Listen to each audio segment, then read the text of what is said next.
shit. I'm not going to lie. This week has just sucked. Personally, really for no other reason than I'm going crazy while being on light duty, while being trapped in the shop. Super unmotivated to do anything this week. I had a whole Tyreek Hill bit that I wanted to plan out that I just never sat down and wrote for. I had all day today to record, but I just never did. I slept for a good portion of the day. I don't know. I'm already a day late, so honestly, this one might just be going through the motions. I apologize. I just feel like I'm getting annoyed by people in general. We've done 92 damn episodes of this podcast, and I've told the same story maybe twice. Maybe. I can't even think of what it was because I really don't repeat myself that often. I'm hearing stories and getting asked questions by people that told me the same story or asked me the same question 3 days prior. It drives me fucking insane. Absolutely crazy. Just shut up and work. I don't want to have to sit back here and listen to you complain about how slow the day goes from 12:30 on every single fucking day. Just work. Just shut up and work. It'll go by faster if you do that. Oh, God. You know what? That made me feel a little bit better. But yeah, just really feel super unmotivated this week. Really don't want to do anything. I'm just tired of the monotony of working in the shop, doing the same thing, have the same routine every single day. I really don't know. I can't fathom working in an office every single day for the rest of my life. That would be terrible.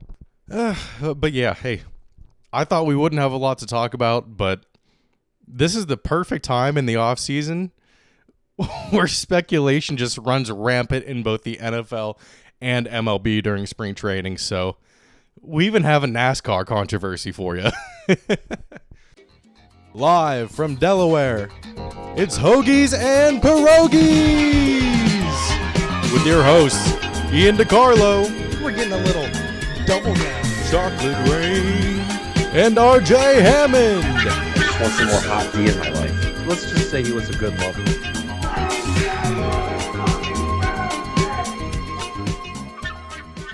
Okay, this is going to be a little bit discombobulated. Like I said, I didn't really sit down this week and go through all of this and refine it.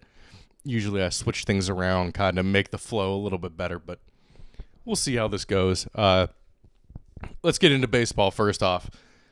Congratulations to Shohei Ohtani. Ohtani is married. If he bought a Porsche for Joe Kelly's wife for a jersey number, I can't even imagine what he would give his own wife with over $700 million in the bank for the next decade. That's insane. Congratulations to him. What a great move. This move was not great.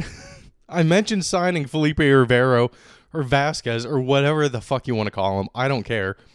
As a joke after the Pirates were showing interest in Domingo Germán. Thank God that never happened. But a team in Venezuela went ahead and did the damn thing. Marineros de Carabobo signed Vasquez on Friday. And the last Friday was March 1st. So, did they think it was April 1st? Is March 1st their April Fool's Day? This has to be a joke, right? No, this is 100% real. The Bobos down in Carabobo really signed a convicted pedophile to I think it was like a 3 or 4 year deal. Something that's even illegal down there in Venezuela. That's wild. I'm pretty sure he was just extradited to Venezuela at the end of 2022. So he should still be in prison.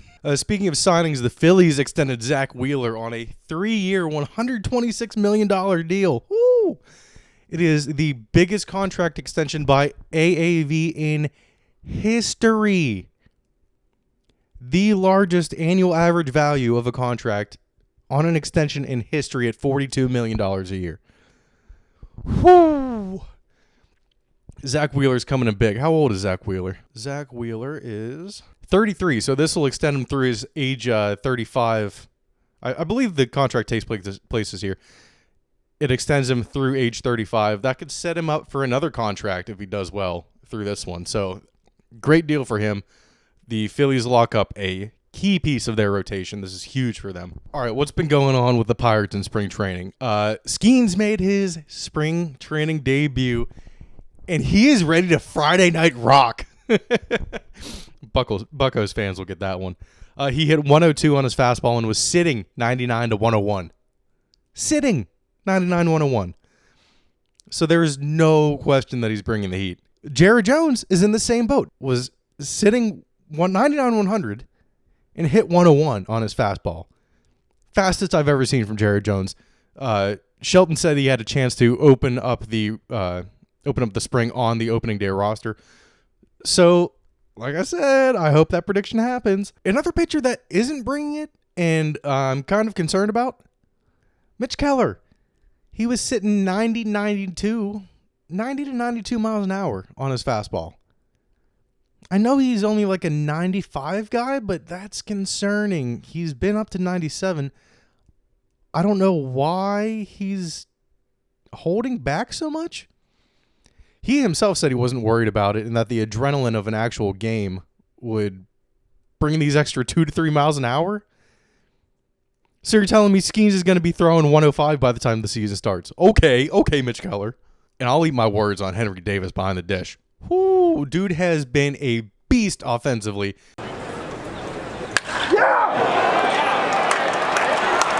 And shown that he can handle his stuff behind the plate. He did fine with Skeens and actually got him a called third strike on a slider that looked like it was down and away a little bit. So Skeens is bringing the heat. They're working him up a little bit more. He's going to start the season in the minor leagues, as we all expected.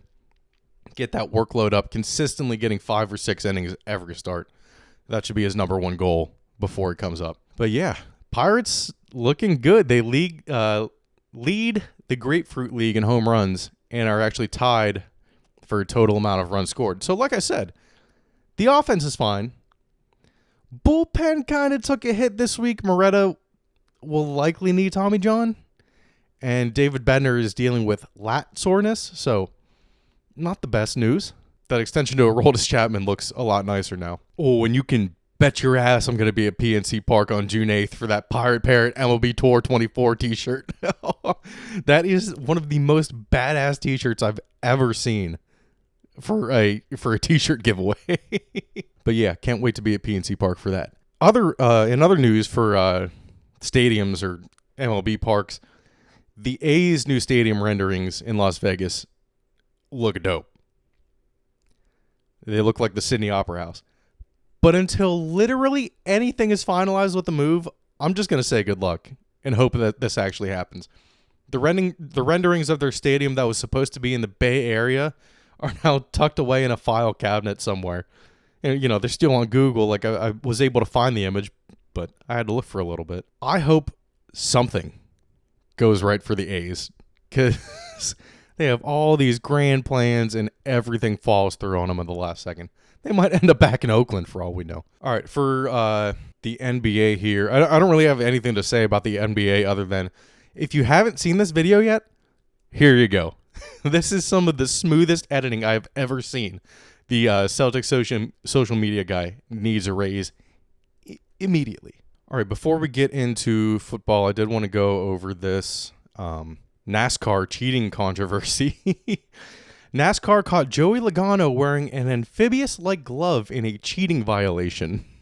Brad Moran, the NASCAR Cup Series managing director, said, "We spotted something that was honestly concerning. As you can see, the entire glove is webbed. The reason for that is you can obviously block more air. The drivers do put their hand up against the window opening, which we've never really had a rule against. This obviously goes one step further, and that glove becomes not only a competition problem, but it goes one step further because it becomes a safety violation. All equipment must be approved by the SFI Foundation, Inc., a nonprofit organization that has administered the standards for the quality assurance of specialty performance in racing equipment since 1978. NASCAR was unsure if the material used to create the webbing effect was fire retardant. Logano said at Las Vegas he would never have used the glove if he thought it was dangerous, which I personally did not, he said. But this is how I like to think that the whole situation went down. All right, so you're probably wondering why you're here today, Mr. Logano. Of course. I mean, I don't know why you would want me here. Well, everything was good, as normal. But we did find one thing. And it's damning. Well, what do you got there? Would you like to care to explain what is that? What this is?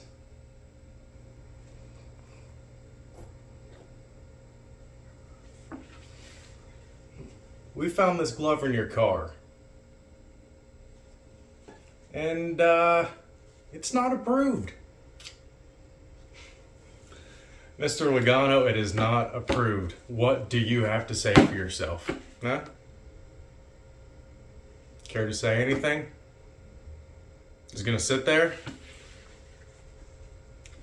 This is a violation. This is cheating. Do you not understand that? Do you not understand how much of a safety concern it is to have a glove this sticky?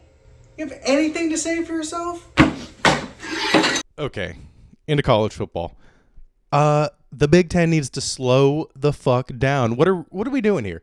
They, along with the SEC, want to expand the playoff to 14 teams, where it would break down to 3 automatic qualifiers from the Big Ten and SEC, 2 from the Big 12 and ACC, and the best remaining P5 team with 3 at-large spots.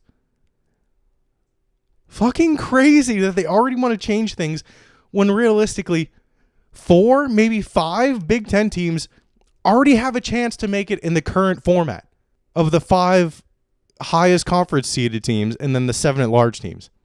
The 4 that I can think of would be in next year: Michigan, Ohio State, Penn State, and Oregon. Right there. You got your 4 right there. That's crazy. Wild. You have to absolutely see how this works out before changing anything again. Stick with the 12-team playoff format, please, for at least 5 years, 4 or 5 years. All right, out of over 11,000 NIL contracts that EA sent out, 10,000 have already been accepted as of Monday. That's wild. They kind of picked a perfect time to do this. All these college kids were like 7 to 16 when the last NCAA game came out. And apparently Arch Manning doesn't know or care that him staying out of the game and deciding to make it public is only making him look like an idiot. I'm not sure if this is a form of protest since he's not the starter, but that's the reason he gave for not signing the NIL deal. Really? No one's going to care about you anyway if you're in the game. You're the backup quarterback. I'm sure they'll sign the next 5-star quarterback out of the portal before Arch Manning even ever gets a chance to start for Texas. College football is finally adopting the helmet comm systems that have been used in the NFL for a long time. With that comes the ability to use iPads as well, and then the committee that passes these things is adding the 2-minute warning. This makes total sense for games, but it will take away the wiggles on the sideline. All right, as we move on to the NFL here, we'll stick with changes in technology. The NFL might be doing away with the chain gang. What? The NFL tested optical tracking in 2 stadiums in the Super Bowl last season for line to gain rulings, league officials said on, I believe, last Thursday. The technology isn't expected to be ready for rollout in 2024 and would require a vote. But I never thought I would see this. You're going to eliminate the chain gang? What are you going to do for close calls on 4th down and 3rd down? You're not going to have the refs going like this anymore? The chains kind of need to stay. It's the most accurate measurement I think that they have. But also the NFL is working on a kickoff proposal. This is from Ari Myrov on Twitter. That would involve teams kicking off from the opponent's 40-yard line with the goal of increasing returns. Now, they're taking a page out of the XFL's book for this. No players except the kicker and returner can move until the ball is touched. If the ball doesn't cross the 20-yard line in the air, it's treated as out of bounds and the receiving team gets possession at their own 40-yard line. If the kicker kicks the ball into the end zone on the fly, a touchback results in the ball being placed at the 35-yard line as opposed to the previous rule of the 25-yard line. The essence of the idea is to increase returns while also reducing space and speed in the play, addressing a major issue that has led to more injuries. Do I like this? I think I do. There were no returns in the Super Bowl at all. So this would bring an interesting kind of wrinkle into special teams. I do like this a lot. This is a very Belichick rule. I think he would be all over this. So yeah, that's an interesting little tidbit to look out for. Speaking of the 49ers, they are planning on hiring Brandon Staley as assistant head coach, assuring they'll never win a Super Bowl ever again. You think that the 49ers and John Lynch would have learned their lesson? You're not going to win any meaningful games with a choker as a head coach. So the solution is to bring in possibly the second biggest choker in the NFL? Really? If I were the 49ers, I would have brought in Belichick if they needed help with the defense. What are they doing? Brandon Staley? Oh my God. This move doesn't make any sense even on paper. Staley is a certified loser in this league, and Shanahan is getting awfully close. If they don't win the Super Bowl next year, will they give up on Shanahan if they don't make the Super Bowl next year? That is something to watch out for. I think he could be on the hot seat possibly, which is insane to say, but he hasn't won anything. Okay, so before the scouting combine, it has come out and becoming widely known that the Patriots are heavily leaning towards taking a QB at number 3. And actually, according to Massive.com, the plan is to draft a QB and let him sit behind a veteran for a year. Something that I've kind of been lobbying for in the podcast. We've seen it with Mahomes, Love, Garoppolo to an extent behind Brady, and how even Brady himself. It is becoming more of a trend because of Mahomes and Love specifically, though. In this situation, it is obvious that Drake May would be the ideal pick. May is the youngest among the top tier of QBs. He'll be 22 on August 30th, and Jaden Daniels is turning 24 on December 18th. So that would not be the best if they're going to sit the rookie QB a year. This is obviously not a lock, but it really makes the most sense to me and would be a move that could possibly yield the highest return. And in that sense, Russell Wilson will be released by the Broncos after the new league year starts on March 13th. The Broncos are just burning money over the next 2 seasons, about $85 million to be exact, the largest dead cap hit in league history. Failed contracts number 2 and 3 combined is $80 million. That's Matt Ryan's final year with the Falcons and Aaron Rodgers' final year with the Packers. Russell Wilson is burning more money than those two combined. That is insane. The Broncos clearly don't know what they're doing, just like the Rockies. What a shame it is that the NHL and NBA teams are number 1 and number 2 in a city where baseball and football have a real scientific advantage being in altitude. I'm not actually sure if baseball or if basketball does. It wouldn't surprise me if they do. So for the Patriots, sign Russ and draft a rookie. Not for the rookie's benefit, but maybe it would help Russ see things from a new perspective, being the teacher, and turn him into like the best version of himself, maybe. But Schefter thinks that they're going to end up with Brissett or Flacco, both of which would make sense with AVP. Flacco being someone that I mentioned previously, even if it was jokingly. You know what? Not too much happened at the Combine. Honestly, I didn't really watch too much of it. I took some notes down, but I was really just not feeling like doing anything this week, like I said at the top of the episode. Yeah, we'll go over that after all these big moves here. Mike Evans isn't going anywhere. This was not surprising. He signed a 2-year, $52 million extension with the Bucs, $35 million guaranteed. That means Baker is likely going back to the Buccaneers. The next one, Jason Kelce has officially retired. We'll get episodes of New Heights year-round if he decides to stick with it. I love it. But yeah, that was super emotional. Obviously, he broke down crying in the middle of it with Travis right there in the audience, front row, crying with him. But that was emotional. Next big one, the Bills are completely blowing up their roster. They were $40 million over the cap still with a $30 million increase. And they've basically let their whole defense go and their center. Bills, man, it seems like their window is closed.